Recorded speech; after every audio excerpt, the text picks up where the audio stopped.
دہلی صدیوں سے ہندوستان کی دارل سلطنت، حسن و عشق کی سرزمین، رنگ و نور کا چمن، خوبصورت باغوں اور حسین دلکش عمارتوں کا مرکز، علم و ادب کا گہوارہ، آج بھی اپنے شاندار ماضی کا گواہ ہے۔ یہاں کی دل فریب عمارتیں حالانکہ وقت کی مار کھائے ہوئے ہیں، پھر بھی اپنی خوبصورتی اور عروج و زوال کی داستان سنا رہی ہیں۔ وقت نے نہ جانے کتنے زخم دہلی کے سینے میں لگائے ہوں، جیسا کہ ہمیں پتہ ہی ہے کہ دہلی کئی مرتبہ آباد و برباد ہوئی۔ اس درد اور دہلی کے اجڑنے اور بسنے کی کہانی امیر خسرو کے اس شعر سے اچھی اور کہاں بیاں ہو سکتی ہے، جس کا مفہوم ہے: حضرت دلی عدل اور ثقافت کی ایک نشانی ہے، جو کہ جنت کے ایک باغ کی طرح شاداب ہے اور ہمیشہ آباد رہے گی۔ اس طرح دلی، جو کہ ہندوستان کی دہلیز رہی ہے، بے شمار بادشاہوں، حکمرانوں اور خاندانوں کی گواہ رہی ہے۔ باہر سے آئے ہوئے حکمرانوں جیسے پہلے ترکوں اور پھر مغلوں نے جب ہندوستان میں اپنی حکومت قائم کی تو اپنے ساتھ تہذیب و تمدن بھی لائے، جس میں انہوں نے ہندوستانی نقش و نگار بھی شامل کی۔ ان میں سے ایک تھا عمارتوں کا بنانا، مثلا قلعے، مقبرے، باغات اور حمام وغیرہ۔ نہ صرف مشہور و معروف عمارتیں بلکہ انہوں نے مسافروں اور لوگوں کے ٹھہرنے کے لیے سرائیں بھی بنوائیں۔ ویسے تو ہندوستانی سماج میں راستوں میں قائم آرام گاہوں کا ذکر قدیم زمانے سے ملتا ہے، جسے چھاوڑی اور دھرمشالہ جیسے ناموں سے جانا جاتا تھا۔ آرام گاہ کا ابتدائی حوالہ قدیم ہندوستان کے راجہ چندر گپت موریہ کے وقت سے ملتا ہے۔ راجہ اشوک کی 7ویں پرنقش عبارت میں بھی اس کا ذکر ملتا ہے، لیکن قرون وسطیٰ کے ہندوستان میں بڑے شہروں اور اہم راستوں پر آرام گاہ یا سرائے کی تعمیر ایک خصوصیت بن گئی تھی۔ عام طور پر سرائے میں ایک بڑے احاطے میں 4 دیواری کے اندر عمارتیں ہوا کرتی تھیں، جو مسافروں کو عارضی طور پر رہائش گاہ، کھانا، تفریح، جانوروں کو استبل اور چارے وغیرہ فراہم کراتی تھی۔ ہندوستان میں سرایوں کے بارے میں سارے تاریخی ثبوت ہمیں ترکوں کی آمد کے بعد سے ملتے ہیں، جو اس بات کا اشارہ کرتے ہیں کہ مناسب طور پر سرائے کی شکل میں آرام گاہ کی تعمیرات کی شروعات ہندوستان میں ترکوں نے کی۔ سرائے یا کارواں سرائے، جو کہ کاروانوں کی آرام گاہ ہوا کرتی تھی، وہ وسط ایشیا اور ایران کے درمیان تجارتی راستوں پر بنی ہوئی تھی، جہاں سے ترک اپنے ساتھ یہ روایت بھی لائے۔ دہلی میں سرایوں کی موجودگی کا ذکر ہمیں سلطان بلبن کے وقت سے ہی ملتا ہے، جو کہ سلطان فیروز شاہ کے دور میں بہت عام ہو گئی تھی۔ ویسے تو سرایوں کی تعمیر ترکوں کے دور میں ہی شروع ہو گئی تھی، لیکن اس سلسلے میں سب سے اہم شیر شاہ سوری کی دین ہے، جو مغل بادشاہ ہمایوں کو ہرا کر خود دلی کی گدی پر بیٹھا تھا۔ اس نے ابتدائی 16ویں صدی میں مسافروں کی آسانی کے لیے سبھی اہم سڑکوں پر 2-2 کوس کی دوری پر سرائے بنوائیں۔ اس طرح شیر شاہ کو پورے ملک میں مختلف راستوں پر 1700 سرائے بنوانے کے لیے بھی جانا جاتا ہے۔ اس روایت کی پیروی کرتے ہوئے بڑے پیمانے پر مغلوں نے اسے آگے بھی جاری رکھا۔ سرائیں صرف مسافروں کو پناہ ہی نہیں فراہم کرتی تھیں، بلکہ مغلیہ سلطنت کی تجارت اور معاشی ترقی میں بھی ایک اہم کردار نبھاتی تھی۔ جیسا کہ ہم دیکھتے ہیں کہ 16ویں اور 17ویں صدی میں مغلوں کے عہد میں تجارت میں ترقی کے ساتھ ساتھ مسافروں اور تاجروں کی آمد و رفت میں اضافہ ہو گیا تھا، جس کی وجہ سے قدرتی طور پر کثیر تعداد میں سرایوں کی ضرورت ہوئی، جس سے سرایوں کی تعمیر ہوئی۔ عام طور پر سرائیں مسافروں کو رات میں رہائش فراہم کرانے کے لیے بنائی گئی تھی، اور ان میں سے کچھ سرائیں کھانا بھی فراہم کرتی تھیں۔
موٹے موٹے طور پر سراؤں کو ہم 5 قسموں میں تقسیم کر سکتے ہیں۔ قلعے کی طرح سرائے، تقریباً سبھی سرائیں قلعے کی طرح ہی ہوا کرتی تھیں جو رات میں بند ہو جایا کرتی تھیں۔ خاص کر ابتدائی 16ویں صدی میں اسی طرح کی سرائیں عام تھیں۔ مقبروں اور باغوں میں سرائے، عام طور پر راستوں میں نہیں بلکہ شہروں میں ایسی سرائیں مقبرے اور باغوں کے ساتھ ہوا کرتی تھی۔ اہم راستوں پر سرائے، سب سے زیادہ عام اسی طرح کی سرائیں تھیں جو کہ دلی، آگرہ، لاہور اور دوسرے ایسے ہائی ویز پر ہوا کرتی تھیں۔ اس طرح کی سرائے میں بازار، مسجد اور کنواں وغیرہ ہوا کرتا تھا۔ شہری سرائے، بڑے شہروں میں مسافروں کے آرام کے لیے سرائیں اس زمرے میں آتی تھی جو کہ اکثر حمام وغیرہ کے ساتھ شاہی طریقے سے بنی ہوا کرتی تھی، جیسے شہزادی جہاں آرا اور ملکہ نور جہاں وغیرہ کی سرائیں۔ کسٹم ہاؤس سرائے، اس طرح کی سرائے جہاں پر کسٹم سے متعلق چیزیں ہوا کرتی تھی۔ ان کا ہمیں صرف ایک ہی ذکر ملتا ہے جو کہ دلی کے بدرپور میں ہوا کرتی تھی۔ اور اب بات کرتے ہیں خصوصاً دہلی کی سراؤں کی۔ جیسا کہ ہم جانتے ہیں کہ دلی ہمیشہ سے فن و تعمیر اور ثقافت کا مرکز رہی ہے، تو اس میدان میں کیسے پیچھے رہ سکتی تھی؟ دارالسلطنت ہونے کے ناطے دلی میں مختلف قسم کی آمد و رفت رہتی تھی۔ اس کے علاوہ ہندوستان سے ہی نہیں بلکہ بیرون ممالک سے بھی لوگ آتے، اور ان میں ہم دیکھتے ہیں کہ سراؤں کی سب سے زیادہ معلومات ہمیں یورپی سفر ناموں سے ملتی ہے، جس کی ایک وجہ یہ بھی ہے کہ اکثر وہ سفر کے دوران ان سراؤں میں قیام کرتے تھے۔ دہلی کے ارد گرد ابتدائی سراؤں کی موجودگی کا ثبوت ہمیں ضیاء الدین برنی کی کتاب تاریخ فیروز شاہی میں سلطان بلبن کے وقت سے ملتا ہے۔ اس کے بعد مغلوں کے عہد میں بنی سراؤں کے نام جو ہمیں تاریخی ادب یا آثار قدیمہ سے ملتے ہیں، وہ اس عہد میں بنی سراؤں کی بڑی تعداد کا صرف ایک چھوٹا سا حصہ ہے۔ سرایوں کا بڑی تعداد میں ہونے کا اندازہ ہم دہلی کے بہت سی جگہوں کے آگے یا پیچھے سرائے لگے ہونے سے لگا سکتے ہیں کہ وہاں سرائے رہی ہوں گی، جیسے یوسف سرائے اور بیر سرائے وغیرہ۔ یہ بھی ہو سکتا ہے کہ کافی تعداد میں سرائیں اس علاقے کو بغیر نام دیے ہوئے ہی غائب ہو گئی ہوں۔ اس طرح سے دلی میں 2 طرح کی سرائے تھی۔ ایک تو وہ جو اہم اور بڑی ہوتی تھیں، جن کی تفصیل اور تذکرہ ہمیں تاریخی ادب اور آثار قدیمہ میں آسانی سے ملتا ہے۔ دوسری وہ جو شاید اتنی اہم نہیں تھیں، جن کا اندازہ ہم اس جگہ کے نام سے ہی کر سکتے ہیں۔ پہلی قسم کی سراؤں کی تفصیل جاننے سے پہلے دوسری قسم کی سراؤں کے بارے میں بات کرتے ہیں، جن کا اندازہ ہم صرف جگہوں کے نام سے کر سکتے ہیں، جیسے یوسف سرائے، بیر سرائے، کٹواریا سرائے، کالو سرائے، لاڈو سرائے، جیا سرائے، داؤد سرائے، سرائے شاہ جی، پھوس کی سرائے اور شیخ سرائے وغیرہ۔ ان میں سے کچھ سرائیں صوفی سنتوں اور پیروں کے نام پر ہیں، جیسے سرائے کالے خان، یوسف سرائے اور شیخ سرائے وغیرہ۔ لیکن دوسری سرائے خاص طور پر وہ سرائے ہیں جو IIT دہلی کے ارد گرد ہیں، جیسے لاڈو، کٹواریا، بیر اور کالو سرائے۔ ان کے بارے میں مقامی کہاوتیں ہیں کہ ان سرائیوں کا نام 5 بہنوں کے نام پر پڑا جو ایک دوسرے کے قریب رہتی تھیں، اس لیے یہ سرائے آس پاس تھیں جو ایک دوسرے کو ٹچ کرتی تھیں۔ اس کی کچھ اور وجوہات بھی ہو سکتی ہیں، جیسا کہ یہ علاقہ دلی سلطنت اور مغلیہ دور میں جاٹوں نے آباد کیا تھا، تو یہ بھی ہو سکتا ہے کہ کٹواریا سرائے کا نام جاٹوں کے کٹاریا خاندان اور کالو سرائے کالو خاندان کے نام پر اور دوسرے بھی اسی طرح کے نام پر ہوں۔ یہ سب کہانیاں اور کہاوتیں ہی ہیں جس کا کوئی تحریری طور پر قابل اعتماد ریکارڈ نہیں ملتا۔ ہو سکتا ہے کہ یہاں پر عام لوگوں نے چھوٹی چھوٹی سرائیں بنوائی ہوں جو اتنی اہمیت نہ رکھتی ہوں اور بہت جلد برباد ہو گئی ہوں، جس کی وجہ سے یہ ادب میں تو کوئی مقام نہیں پا سکی اور نہ ہی ان کی نشانیاں بچیں، لیکن وہ جگہ اسی نام سے منسوب ہو گئی۔ اب ہم بات کرتے ہیں پہلی طرح کی سرایوں کی جو کہ اہم ہیں اور جن کا تفصیلی ذکر ہمیں اکثر تاریخی ادب اور آثار قدیمہ میں ملتا ہے، جو کہ بادشاہوں، خانہ-داروں، ملکاؤں، شہزادوں، شہزادیوں، زمینداروں اور امیر تاجروں وغیرہ نے بنوائیں، جیسے سرائے جہاں آرا۔ سب سے زیادہ تفصیل ہمیں جس سرائے کی ملتی ہے وہ ہے سرائے جہاں آرا۔ شہزادی جہاں آرا جو کہ بادشاہ شاہجہاں اور ممتاز محل کی سب سے بڑی اور چہیتی بیٹی تھی، جن کو صاحب زمانی، بیگم صاحب اور بادشاہ بیگم جیسے خطاب سے نوازا گیا تھا۔ دہلی کا خوبصورت چاندنی چوک انہوں نے ہی بنوایا تھا۔ اس کے علاوہ کچھ مشہور باغ اور سرائے بھی بنوائے۔ انگریزوں نے 1857 کے غدر کے بعد اس سرائے کو نیست و نابود کر دیا، جو کہ اب موجود نہیں ہے، لیکن اس کا ذکر ہمیں تاریخی ادب میں خصوصی یورپی سفر ناموں میں ملتا ہے۔ فرانسیسی مسافر برنیئر اس سرائے سے اتنا متاثر ہوا کہ اس نے اس کا موازنہ پیرس کے رائل پیلس سے کیا ہے۔ سرائے بنگش چاندنی چوک کے ارد گرد فتح پوری مسجد کے پاس آخری مغلیہ دور کی یہ سرائے آج بھی موجود ہے، جبکہ یہ سرائے اب سرائے کی طرح نہیں استعمال ہوتی اور اس میں اب دکانیں وغیرہ ہیں۔ یہاں پر بھی ایک خوبصورت گیٹ ہے جس کی ایک الگ عمارت ہے۔ سرائے نواب فرید خان، یہ سرائے بھی دلی میں شاہ جہان آباد جو کہ مغل بادشاہ شاہجہاں کا بسایا ہوا ہے کہ دلی گیٹ سے جنوب کی طرف آدھا میل کی دوری پر ہے۔ سن 1571 سے 1616 کے درمیان نواب فرید بخاری نے یہ سرائے بنوائی، جس کو مرتضی خان کا لقب بھی ملا۔ وہ اکبر کے عہد میں بخشی اور جہانگیر کے عہد میں پہلے گجرات پھر پنجاب کے گورنر رہے۔ دلی میں اس کی یہ سرائے موجودہ وقت میں ضلع جیل کے بیچوں بیچ ہے، جس میں موجودہ ضروریات کے مطابق تبدیلیاں کر دی گئی ہیں۔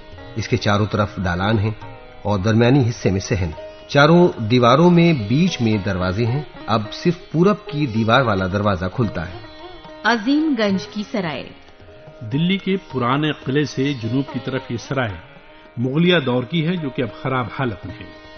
275 گز کی اس عمارت میں مشرق و مغرب کی طرف 2 گیٹ ہیں اور چاروں طرف بہت سارے چھوٹے چھوٹے کمرے، اور اس کے بیچ میں ایک مسجد بھی ہے۔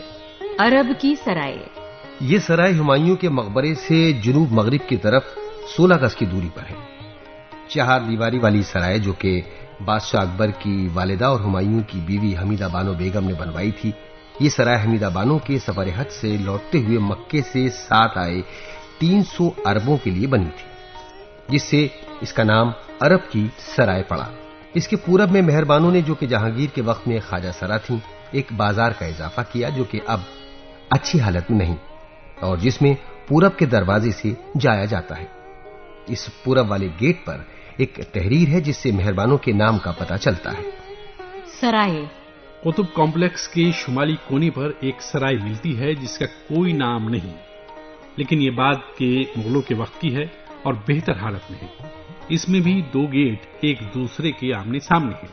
شمال اور مغرب کی طرف قطار میں کمرے ہیں جو کہ دوسری طرف غائب ہو چکے ہیں۔ اس سرائے کو قطب کمپلیکس میں جوڑ لیا گیا ہے، جس میں جانے کا راستہ قطب کمپلیکس کے پوربی گیٹ سے ہے۔ شیخ عنایت اللہ کی سرائے، یہ سرائے مہرولی ایریا میں سید نور الدین مبارک غزنی کے مزار سے 100 گز جنوب کی طرف ہے۔ اس سرائے کو شیخ عنایت اللہ نے بنوایا، جنہوں نے فارسی کہانیوں کی مشہور کتاب بحر دانش لکھی۔ یہ سرائے 4 دیواری میں ہے اور جس کا اندرونی حصہ 87 اسکوائر فٹ ہے۔ اس کے چاروں طرف محراب دار کمرے ہیں۔ اس سرائے میں جانے کا راستہ مغرب کی طرف سے ہے۔ سرائے کے چاروں کونوں پر ایک چھوٹا سا مکان ہے جس کو گوش محل کہتے ہیں۔ لاڈو سرائے، جو کہ لاڈو سرائے گاؤں کے نام سے جانا جاتا ہے، لیکن جیسا کہ نام سے ہی لگتا ہے کہ یہاں سرائے رہی ہوگی، جس کی اب صرف جنوبی دیوار موجود ہے، وہ بھی بہت خراب حالت میں ہے، جس میں 2 گیٹ ہیں۔ بدرپور کی سرائے، یہ سرائے آخری مغلیہ دور کی دہلی متھرا روڈ پر ہے۔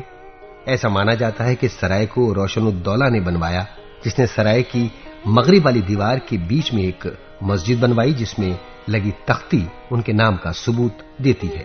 روشن الدولہ مغل بادشاہ فرخ سیر اور محمد شاہ کے دور میں ایک اہم شخصیت تھا۔ یہ بھی ایک 4 دیواری والی عمارت تھی جس کی دیواریں تو اب نہیں ہیں لیکن گیٹ اچھی حالت میں ہے۔ شمال اور جنوب 2 طرف سے گیٹ تھے۔ درمیان میں ایک اور دروازہ ہے جو سرائے کو 2 حصوں میں تقسیم کرتا ہے۔ جنوبی احاطہ بھی اصل سرائے تھا جس میں مسافروں کے لیے محراب دار کمرے تھے جن میں سے زیادہ تر غائب ہیں سوائے کچھ کے جو شمال اور مغرب کی طرف ہیں۔ سرائے کا شمالی احاطہ جو گنج کے نام سے جانا جاتا تھا، اس میں کمرے ہیں جو کہ دیوار کے ساتھ ساتھ مسافروں اور تاجروں کے بھاری سامان کے لیے ہوا کرتا تھا جو سرائے میں قیام کرتے تھے۔ سرائے جلینا، یہ سرائے اوکھلا ولیج سے لگ بھگ 1.5 میل مغرب کی طرف ہے، جس کے نام پر یہ پورا علاقہ سرائے جلینا گاؤں کے نام سے جانا جاتا ہے۔ اس کے بارے میں ہمیں کچھ خاص تفصیل نہیں ملتی ہے کہ کس نے اور کب بنوائی، لیکن جو سرائے تھی وہ ایک 4 دیواری میں محراب دار کمروں سے گھری ہوئی تھی، جس میں سے اب 4 دیواری کے کچھ حصوں کے ساتھ صرف کچھ کمرے شمال کی طرف دکھتے ہیں۔ باولی سرائے، بھگول یا بھوگل گاؤں سے قریب 1 میل جنوب کی طرف یہ سرائے موجود ہے۔ یہ سرائے بھی ایک 4 دیواری والی چاروں طرف سے کمرے والی تھی، لیکن اب صرف مغرب کی طرف کچھ کمرے اور جنوب مشرق کی طرف کونے میں ایک برج بنا ہے۔ اس سرائے کی خصوصیت اس میں ایک مسجد اور کچھ گز کی دوری پر ایک کنواں ہے۔ سرائے کالے خان، بارہ پلہ سے مشرق کی طرف 200 گز کی دوری پر یہ 4 دیواری والی کمروں سے گھری سرائے خراب حالت میں ہے۔ یہ سرائے ان سرائیوں میں سے ایک ہے جو شیر شاہ سوری نے بنگال سے انڈس روڈ پر تقریباً ہر 2 میل کی دوری پر بنوائی تھی۔ اس سرائے کے زیادہ تر کمرے اور شمال و مغرب کے دونوں گیٹ ختم ہو چکے ہیں۔ بچے ہوئے کمرے رہائش کے لیے استعمال کیے جا رہے ہیں۔ بادلی کی سرائے، آخری مغلوں کے وقت کی یہ سرائے پیپل تھالا ولیج میں دہلی کرنال روڈ پر چاروں طرف سے محراب دار کمروں والی ہے۔ اس کے گیٹ اچھی حالت میں ہیں۔ سرائے کے 100 گز شمال میں اینٹ کا بنا ہوا سیڑھیوں اور دروازے والا ایک ٹینک ہے جو کہ اب گرا پڑا ہے۔ 1857 کے غدر میں انقلابیوں نے 8 جون کی جنگ کے لیے اس سرائے کو چنا تھا۔ انگریزوں نے انقلابیوں کو ہرا کر ان کی بندوقیں یہیں سے ضبط کی تھی۔ سہیل سرائے، یہ سرائے پالم جیل میں گاؤں کے تقریباً آدھا کلومیٹر جنوب مغرب میں واقع ہے، جو کہ مغلیہ دور کی معلوم ہوتی ہے۔ کہا جاتا ہے کہ یہ سرائے سہیل نام کے ایک شاہی خواجہ سرا نے مسافروں کے رکنے کے لیے بنوائی تھی، جو کہ کچھ سالوں پہلے تک اسی مقصد کے لیے استعمال ہوتی تھی، لیکن اس بارے میں کوئی ثبوت نہیں ملتا کہ یہ کس بادشاہ کے دور کی ہے۔ سرائے کے مغربی دروازے پر ایک فیملی کا قبضہ ہے جس کے پاس مغل بادشاہ محمد شاہ کے زمانے کا پروانہ ہے، جس میں یہ سرائے سرائے سہیل کے نام سے لکھی ہوئی ہے اور جو اس خاندان کو سند میں دی گئی تھی۔ یہ سرائے بھی چاروں طرف سے محراب دار کمروں کے ساتھ تھی اور چاروں کونوں پر برج بنے ہوئے تھے جو کہ زیادہ تر برباد ہو چکے ہیں۔ اس سرائے کی اہم خاصیت اس کے مشرق اور مغرب میں 2 گیٹ ہیں جو کہ 2 منزلہ ہیں۔ سرائے کے بیچوں بیچ ایک مسجد ہے جو صحیح حالت میں ہے۔ مقامی روایت کے حساب سے سرائے کے جنوب مشرق میں 200 گز پر جو قبر ہے وہ سہیل کی ہے۔ کہا جاتا ہے کہ سرائے سہیل کے شمال مغرب میں 2 اور سرائے ہیں جو خواجہ سراؤں نے بنوائی تھی، جن کا نام مہرام خاں اور بسنت خاں تھا۔ سرائے مہرام خان، مہرام نگر علاقے میں دہلی گڑگاؤں روڈ پر یہ سرائے ہے۔ تاریخی ادب میں مہرام خاں نام سے ہمیں 2 امراء ملتے ہیں، ایک بادشاہ شاہجہاں اور دوسرا بادشاہ اورنگزیب کے عہد میں، لیکن مقامی روایت کے حساب سے اسے ایک خواجہ سرا نے بنوایا جس کا وقت کا پتہ نہیں چلتا۔ یہ سرائے بھی سہیل سرائے کی طرح 2 منزلہ گیٹ والی ہے جس کے 3 طرف سے محراب دار کمرے اور چوتھی طرف شمال میں ایک دیوار ہے جو ایک دوسرے احاطے میں کھلتی ہے جسے کٹرا کے نام سے جانا جاتا ہے۔ یہ سرائے سے جڑا ہوا تھا جس کے تینوں طرف گیٹ ہیں۔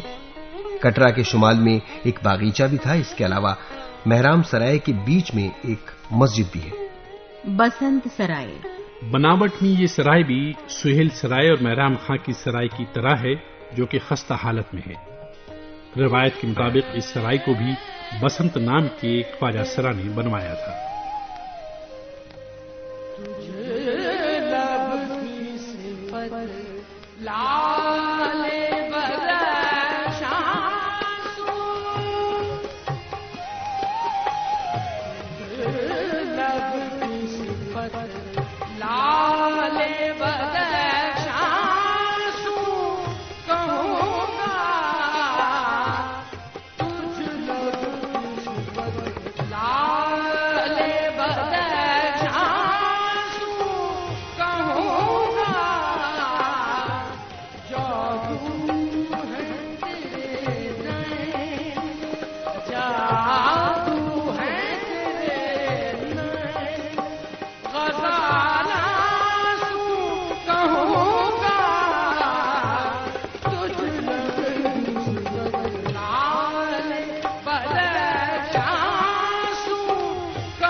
اس کے علاوہ سرائیں مسافروں کا ڈاکوؤں اور خراب موسم سے تحفظ بھی کرتی تھیں۔ راستوں کی نشاندہی میں بھی ان سرائوں کا اہم کردار رہا ہے۔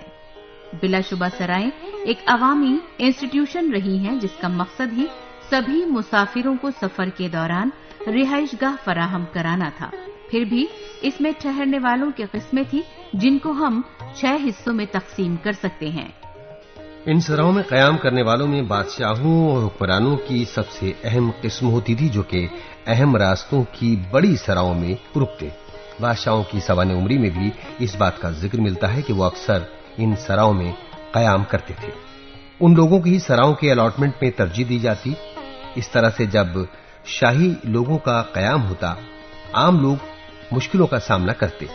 برنیئر خود بتاتا ہے کہ جب وہ ایک سرائے میں پہنچا تو وہ سرائے لوگوں سے بھری تھی، کیونکہ اس وقت اس سرائے میں بادشاہ شاہجہاں کے رشتہ دار اور دوسرے لوگ قیام کر رہے تھے۔ اس سے اس بات کا بھی اندازہ ہوتا ہے کہ اس وقت بھی سرائے دوسرے لوگوں کے لیے کھلی ہوتی تھی، حالانکہ بڑی سے بڑی سرائے بھی شاہی کیمپ کے لیے کافی نہیں ہوتی۔ تو ممکن ہے کہ یہ سرائیں مغل شامیانے کے اندر لے لی جاتی رہی ہوں، جہاں پر بارش میں یا ویسے بھی بادشاہ اور خواتین قیام کرتی ہوں گی۔ دوسری قسم میں مختلف ممالک کے سفیر جو کہ مختلف بادشاہوں کی عدالتوں میں آیا کرتے تھے، اکثر انہی سراؤں میں قیام کرتے تھے۔ بودک بیگ جو ایران کے شاہ عباس دوئم کا سفیر تھا، سن 1616 میں دلی کی سرائے بادلی میں رکا تھا۔ دلی کی سرائوں کی تنقید کرتے ہوئے منوکی کہتا ہے کہ دلی کی سرائوں میں ہندوستان کی دوسری جگہوں کے مقابلے میں اس طرح کی عمارتیں نہیں ہوتی تھیں جو سفیروں کے استعمال کے لیے مناسب ہوں۔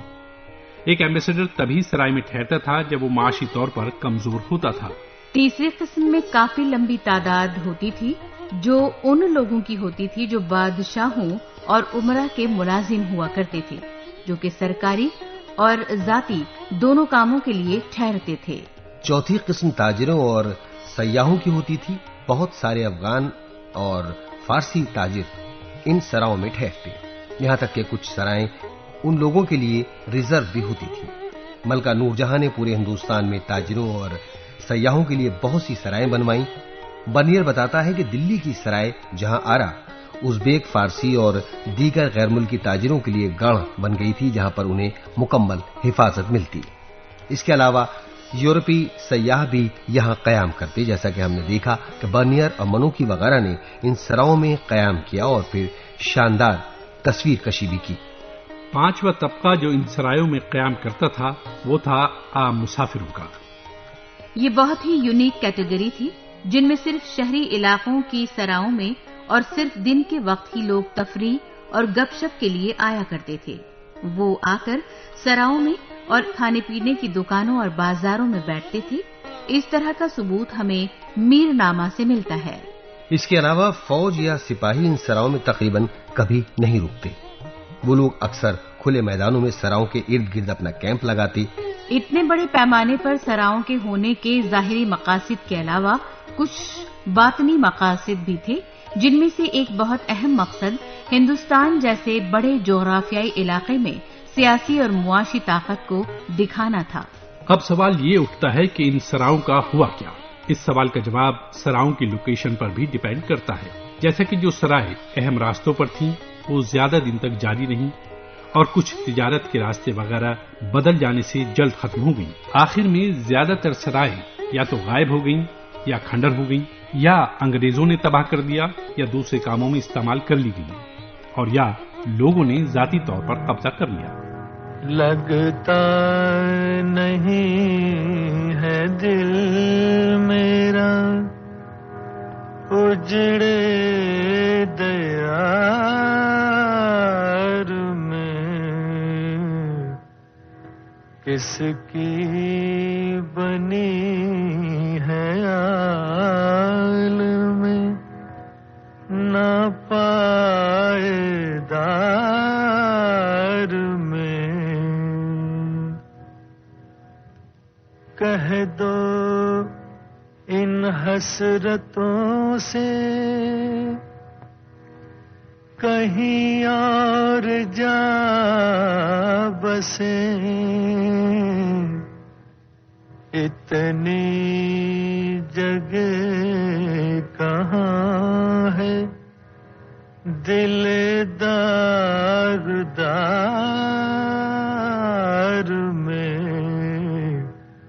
اتنی جگہ کہاں ہے دل داغدار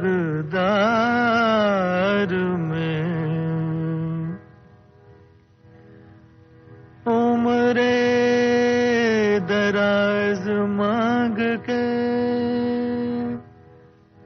لائے تھے 4 دن، دو آرزو میں کٹ گئے 2 انتظار میں، 2 آرزو میں کٹ گئے 2 انتظار میں، اتنا ہے بد نصیب ظفر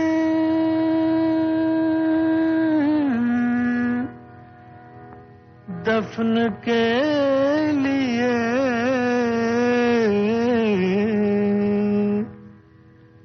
اتنا ہے بد نصیب ظفر دفن کے لیے،